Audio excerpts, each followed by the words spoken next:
OK. Alors, ce matin, on va tourner dans Ézéchiel 38, versets 17 à 23. On va commencer avec ce passage-là. En passant, OK, oui, c'est vrai. Alors aujourd'hui, on est en train de poursuivre ce qu'on a commencé la semaine passée, et c'est la deuxième partie concernant justement l'invasion d'Israël par l'Alliance du Nord. Et c'est ce qu'on regarde ce matin, encore une fois, la suite. Parce qu'on a vu dans les premiers temps, justement dans la semaine passée, concernant cette fameuse alliance-là, ben, on a vu qui va être dans l'alliance. On ne recommencera pas à discuter de tout ça. On a vu ça dans la dernière semaine. Mais qui va faire partie de cette alliance-là? Et deuxièmement, on a vu également qu'il y a des raisons pour l'invasion que cette alliance-là va faire en Israël. Et pas seulement les raisons, mais il y a un objectif que cette alliance également va poursuivre dans cette invasion-là. Et autant au niveau de l'alliance qui va avoir des objectifs, mais autant il va avoir aussi un objectif qui va être aussi suivi par Dieu, l'objectif de Dieu. Alors, on est toujours, en passant, on est toujours au niveau de l'ère de l'Église, dans le temps de la dernière Église, celle de Laodicée. Et on poursuit ce matin avec la résultante de cette invasion-là au niveau d'Israël. Oui, alors regardons en premier lieu, parce que ce matin, ce qu'on va faire au niveau de notre étude, on va terminer justement les points les derniers points concernant cette invasion-là, les points E, qui va être la destruction des envahisseurs, le point F, qui est le lieu de destruction, le point également au niveau G, qui est la sanctification du nom de Dieu, le point H, qui est les 7 années de destruction par le feu, et le point I, qui sont les 7 mois d'enterrement. Beaucoup de choses qu'on va regarder ce matin. Soyez attentifs, soyez avec moi. On va parcourir toutes ces choses-là, mais ça va être clair un coup qu'on va terminer l'étude au niveau de l'invasion d'Israël par l'Alliance du Nord. En passant, comme on l'a dit il y a quelques semaines de ça,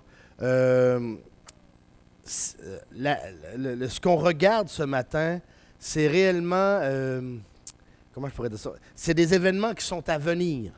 Hein? Et au niveau prophétique, selon beaucoup d'érudits, selon beaucoup d'enseignants, c'est le prochain événement prophétique qu'on attend, qui est à venir, qui va nous démontrer réellement l'accomplissement de la parole de Dieu au niveau des prophéties, au niveau de l'eschatologie. Alors, on va commencer tout de suite, justement, à travers la lecture d'Ézéchiel 38, les versets 17 jusqu'au verset 23. Et ça va comme suit. Soyez avec moi, on va lire. Alors, ça dit, « Ainsi a dit le Seigneur l'Éternel, n'est-ce pas de toi que j'ai parlé jadis, par le ministère de mes serviteurs les prophètes d'Israël, qui ont prophétisé alors pendant des années que je te ferai venir contre eux? Mais en ce jour-là, au jour où Gog marchera contre le pays d'Israël, dit le Seigneur l'Éternel, la colère me montera au visage. Je le dis dans ma jalousie, dans l'ardeur de ma colère, oui, en ce jour-là, il y aura un grand trouble dans le pays d'Israël. Les poissons de la mer, les oiseaux des cieux, les bêtes des champs et tout reptile qui rampe sur la terre et tous les hommes qui sont sur la face de la terre trembleront devant moi. Les montagnes seront renversées, les rochers escarpés tomberont, et toutes les murailles s'écrouleront par terre. Et j'appellerai contre lui l'épée sur toutes mes montagnes, dit le Seigneur l'Éternel. L'épée de chacun se tournera contre son frère, et j'entrerai en jugement avec lui par la peste et par le sang, et je ferai pleuvoir sur lui, sur ses troupes, et sur les grands peuples qui l'accompagnent, une pluie violente, des grêlons, du feu et du soufre. et je me glorifierai, et je me sanctifierai, je me ferai connaître aux yeux des nations nombreuses, et elles sauront que je suis l'Éternel. Tout un passage, justement, ici, et ça nous indique, justement, ce qui va se produire, même quand cette alliance-là va entrer en Israël, elle va rentrer assez profondément, oui, dans le territoire, mais il va se produire des choses, on pourrait dire, pratiquement miraculeuses par rapport aux événements. Vous savez, l'invasion d'Israël par les Russes atteint la limite de l'iniquité parce que la Russie touche à la prunelle des yeux de Dieu. Et ça va précipiter le jugement, ça, justement. Le verset 17-18, ça dit justement, « Ainsi a dit le Seigneur l'Éternel, n'est-ce pas de toi que j'ai parlé jadis par le ministère de mes serviteurs, les prophètes d'Israël, qui ont prophétisé alors pendant des années que je te ferai venir contre eux? Mais en ce jour-là, au jour où Gog marchera contre le pays d'Israël, justement, dit le Seigneur l'Éternel, la colère me montera au visage. » Ouf! Les versets qui suivent, OK, après les versets 17-18, les versets 19 et suivants, relatent comment l'armée qui envahit Israël va être défaite. Regardez verset 19 et verset 20. « Je le dis dans ma jalousie, dans l'ardeur de ma colère, oui, en ce jour-là, il y aura un grand trouble dans le pays d'Israël. » Un grand trouble. Puis le verset 20, « Les poissons de la mer, les oiseaux des cieux, les bêtes des champs et tout reptile qui rampe sur la terre et tous les hommes qui sont sur la face de la terre trembleront devant moi. Les montagnes seront renversées, les rochers escarpés tomberont et toutes les murailles s'écrouleront par terre. » La première, ce qu'on peut constater selon la description qu'on voit ici, là, c'est justement qu'il va y avoir un tremblement de terre. Ça va commencer par un tremblement de terre extrêmement grave parce qu'il dit que les murailles vont tomber, les rochers vont tomber, les montagnes vont être renversées. Ça va brasser. Réellement, ça va brasser. Un tremblement de terre va être une première des choses. Il va y avoir également une autre chose qui va se produire pendant cette invasion-là qui va conduire à la destruction de cette armée-là. Ça dit au verset 21, « Et j'appellerai contre lui l'épée sur toutes mes montagnes, dit le Seigneur l'Éternel. L'épée de chacun se tournera contre son frère. » Il va y avoir une guerre intestine, une guerre interne au sein des soldats de cette coalition-là. En plus du tremblement de terre, il va y avoir une guerre interne. Ils vont s'entretuer. Une autre chose qui va se produire aussi, on voit ça plus loin au verset 22. Et j'entrerai en jugement avec lui par la peste, par le sang. Je ferai pleuvoir sur lui, sur ses troupes et sur les grands peuples qui l'accompagnent une pluie violente, des grêlons, du feu et du soufre. Alors la peste, le sang, la pluie torrentielle, les grêlons, le feu, le soufre. Pfiou! Cette armée-là qui va rentrer en Israël va payer cher justement cette invasion-là par beaucoup de choses. Mais j'aimerais que vous remarquiez ceci. Remarquez ceci. Comme ces phénomènes-là parviennent à eux seuls à détruire cette armée, sans l'aide d'aucune autre nation. Aucune autre nation va venir défendre Israël. Seulement les fléaux qui vont s'abattre sur l'armée. Point. La puissance de Dieu est révélée.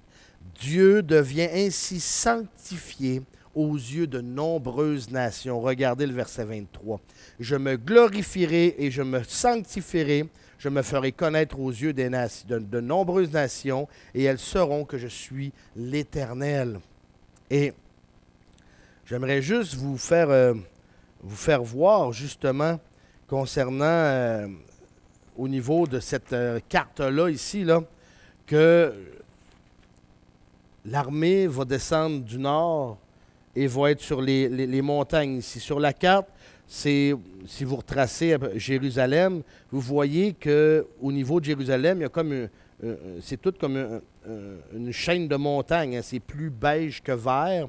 Et plus vous allez sur la côte, plus c'est vert. Plus vous allez vers le Jourdain, c'est vert. Mais dans le milieu, c'est comme brun. C'est une chaîne de montagnes. Et c'est sur cette chaîne de montagnes-là que les armées en question vont être défaites. Alors, cette carte-là est intéressante pour bien nous situer à ce niveau-là. Alors, les envahisseurs, malgré tout l'effectif qu'ils auront, vont être détruits. Puis pas par aucune nation autre que par la puissance de Dieu. Ouf! Alors, continuons maintenant. On voit que l'armée est détruite, mais là, allons voir plus précisément le lieu de la destruction. Le lieu de la destruction, notre point F, les versets 1 à 6 du chapitre 39 d'Ézéchiel.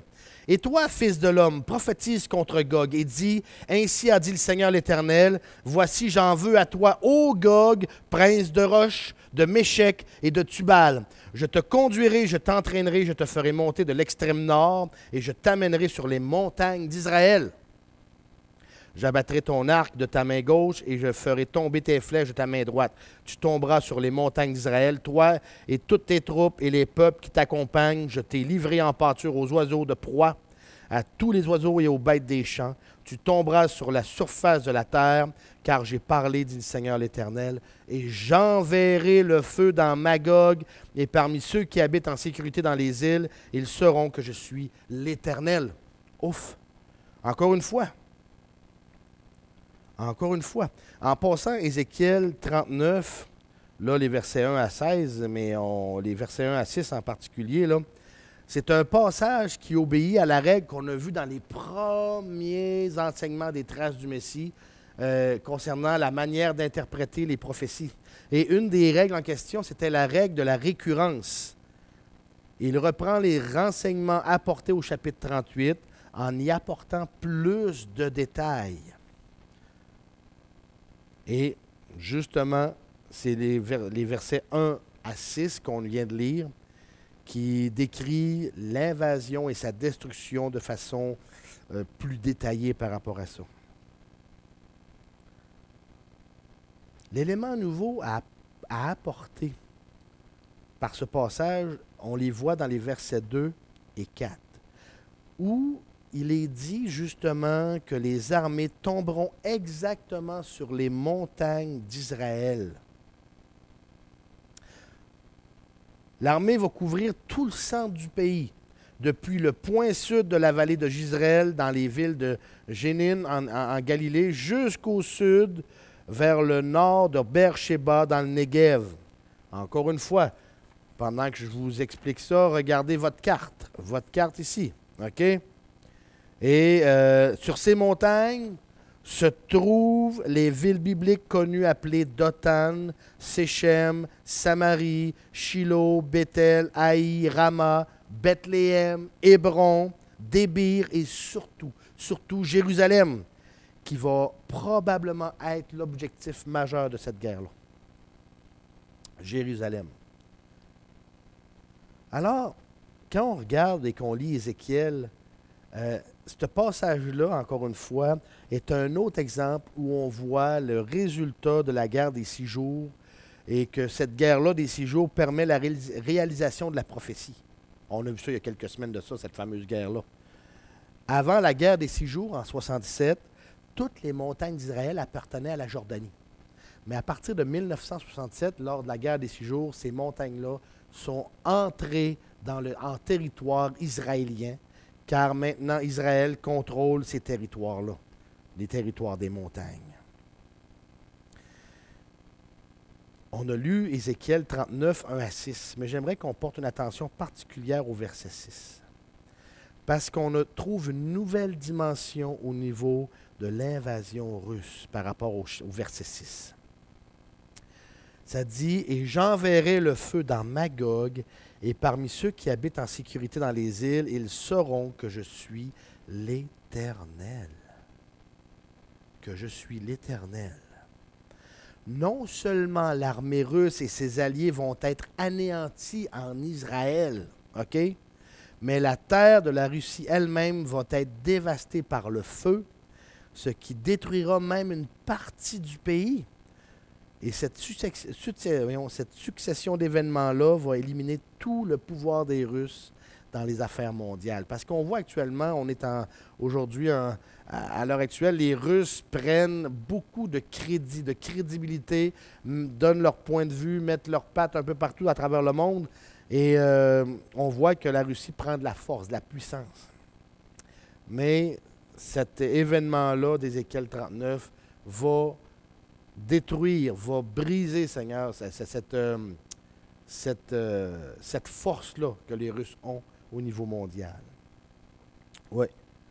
Et une chose qui est importante aussi à voir et à comprendre. On a parlé tout à l'heure justement concernant le fait que c'est par les miracles de Dieu que Israël va être délivré et que ça va être un grand, grand tremblement de terre et qui dit que toutes les murailles vont tomber.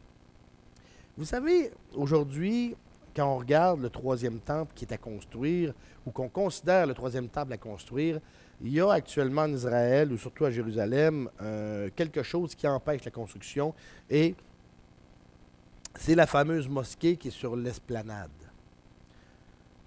Bien entendu, ce n'est pas des érudits qui enseignent ça, mais moi je crois que ça va être à cause de ce tremblement de terre-là que, après la destruction du bâtiment qui est la mosquée, bien, il va maintenant avoir le champ libre parce que les Israéliens ne permettront pas qu'ils reconstruisent la mosquée, mais ils auront le champ libre pour construire le temple. Oui. Parce que j'aimerais qu'on y aille un peu plus loin dans Ézéchiel 39, 7 et 8, et vous allez voir qu'est-ce qu'il y en est. Ézéchiel 39, 7 et 8 dit « Je ferai connaître mon saint nom au milieu de mon peuple d'Israël. » OK? « Et je ne profanerai plus mon saint nom, et les nations sauront que je suis l'Éternel, le Saint d'Israël.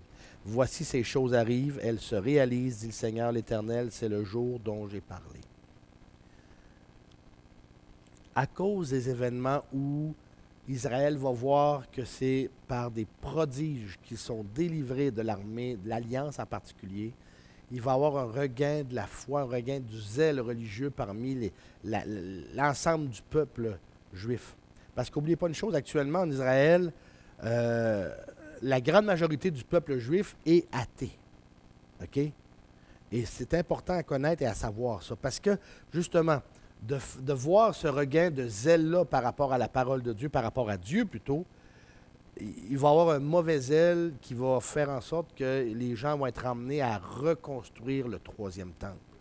Et c'est un temple que Dieu, justement, n'a pas demandé de reconstruire. Mais malheureusement, il va être reconstruit. Parce qu'au niveau de la grande tribulation, on sait que l'Antichrist va faire quelque chose d'épouvantable à l'intérieur de ce temple-là. Mais on en parlera dans les semaines qui s'en viennent.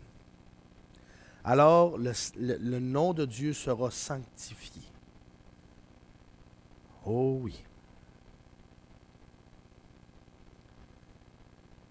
Ouf. Maintenant, là, on vient de voir que l'armée va être détruite. On vient d'apprendre le lieu où elle va être détruite. On vient d'apprendre également que, pas seulement en Israël que cette armée-là va être détruite, mais qu'également le pays d'où vient cette armée-là en majorité va également subir des conséquences et d'autres endroits aussi. Mais aussi, on a vu que le nom de Dieu va être sanctifié et que ce nom-là qui va être sanctifié, bien justement, il va y avoir un zèle nouveau dans Israël et même à travers la planète par rapport au nom de Dieu concernant ça. Mais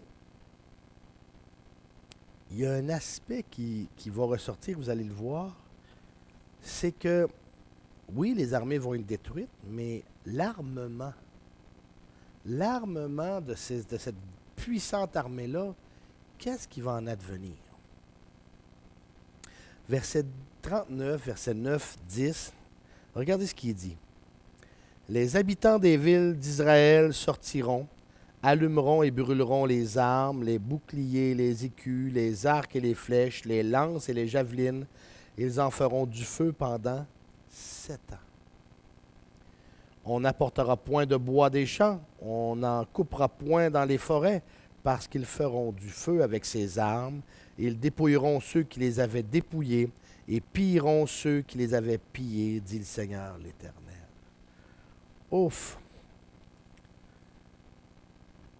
Le chapitre en question, puis les portions qu'on vient de lire, portent sur l'ultime débouché de l'invasion. il va falloir à Israël 7 ans pour démanteler tout l'arsenal militaire qui était apporté par l'ennemi. Wow! 7 ans où ils vont démanteler ce matériel-là.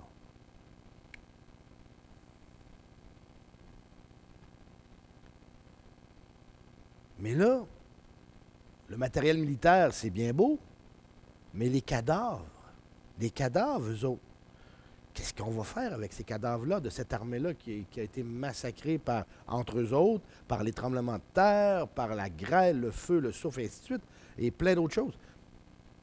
Qu'est-ce qu'on fait? Verset 11, s'il vous plaît, d'Ézéchiel 39.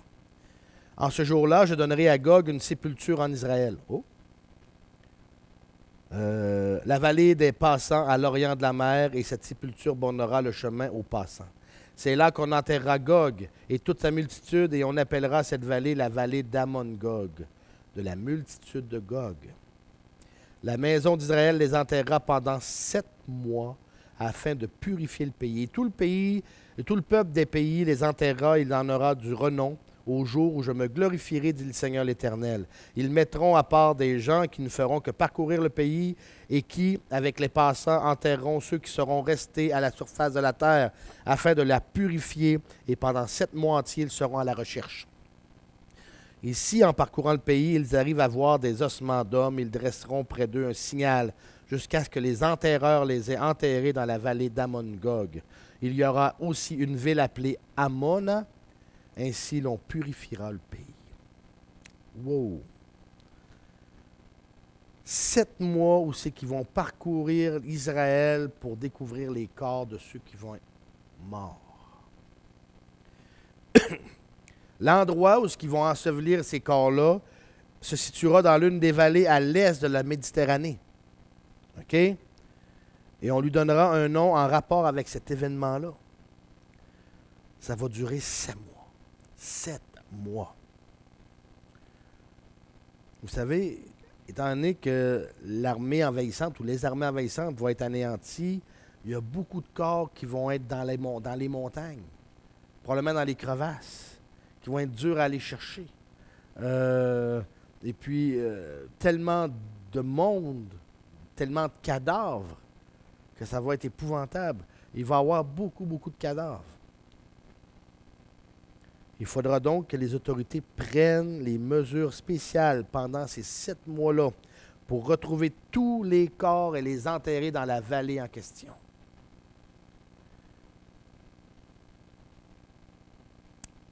Et en plus du cimetière qui va être créé là, il y a une ville qui va se créer, qui va être fondée à cet endroit-là ou tout près, qui va avoir vue sur le cimetière pour se rappeler de cet événement-là. Tellement ça va être un événement qui va être capital pour Israël.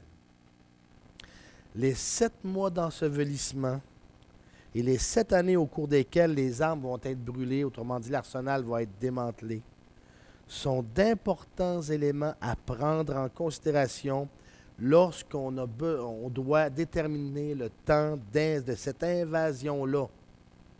OK?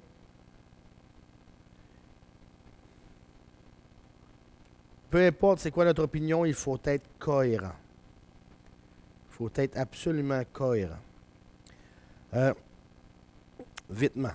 Et je vais terminer avec ça ce matin parce que c'est encore beaucoup d'éléments. Afin de déterminer justement ce temps-là, où ça va se produire, il est nécessaire d'examiner certains indices dans le texte. Mettons dans Ézéchiel 38:8. Le verset 11 jusqu'au verset 12 également, et le verset 14. L'invasion russe ou l'invasion de cette alliance-là survient quand, premièrement, Israël est à nouveau un État. Bon, ça c'est-tu réglé? C'est réglé. Deuxièmement, quand les lieux demeurés déserts pendant des siècles sont de nouveau habités. Est-ce que c'est réglé actuellement? C'est réglé actuellement. OK? Israël est en train de reverdir, refleurir partout sur son territoire. Troisièmement, que Israël comporte des villages sans murailles, ceci étant une description adéquate des kibbutz d'aujourd'hui. Ça aussi, c'est réglé. OK? Ça se fait actuellement, c'est vie. C'est comme ça actuellement. Quatrièmement, Israël habitera en sécurité. On peut dire qu'Israël est en train de sécuriser le territoire et que pas un ennemi vient le confronter de front, à part quelques troubles au niveau des Palestiniens qui essaient d'envoyer des roquettes ou ainsi de suite, mais sinon, dans l'ensemble, Israël est encore en sécurité.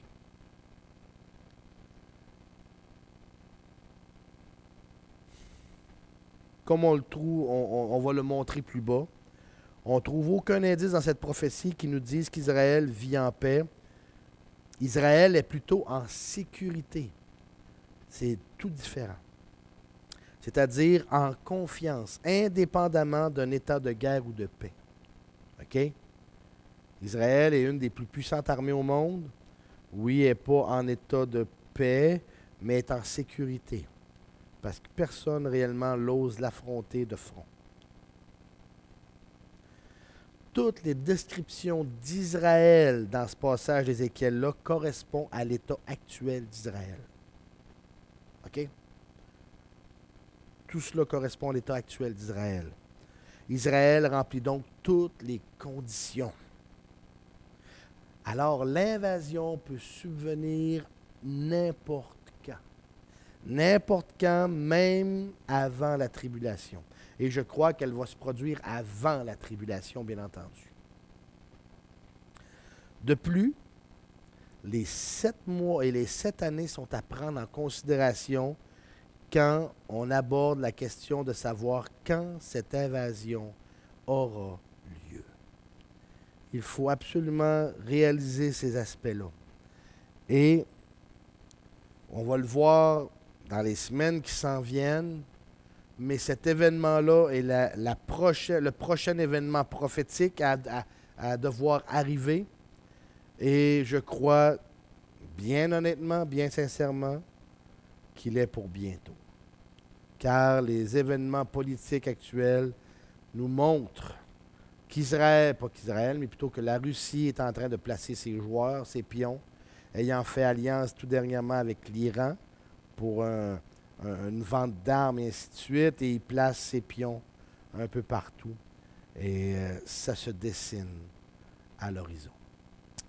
Alors, on arrête ici ce matin plutôt, désolé. On arrête ici et on va reprendre la semaine prochaine concernant la suite, après cette invasion-là et sa destruction-là, les événements qui s'en viennent au niveau d'Israël et au niveau du monde, qui nous conduira vers la grande tribulation. Alors, c'est tout pour ce matin. Prions. Père éternel, on est devant toi, Seigneur grand Dieu. Dirige-nous et guide-nous. On t'aime, Seigneur. Et c'est au nom de ton Fils Jésus qu'on te le demande.